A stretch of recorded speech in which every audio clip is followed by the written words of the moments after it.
Welcome to Solvetic, your channel to always learn technology easily. Below in the description, you will find useful links we used in this video.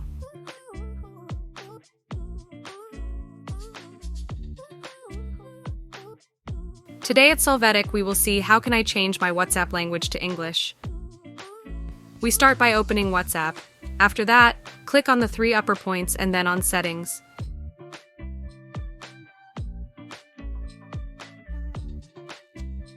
Here we will find the app language option and click on it.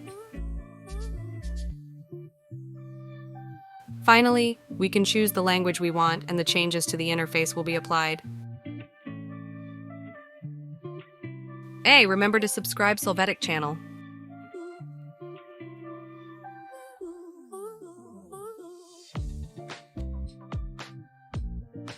We hope it has been helpful for you. Here are links to watch more videos of your interest and subscribe to the Solvetic channel. Thank you.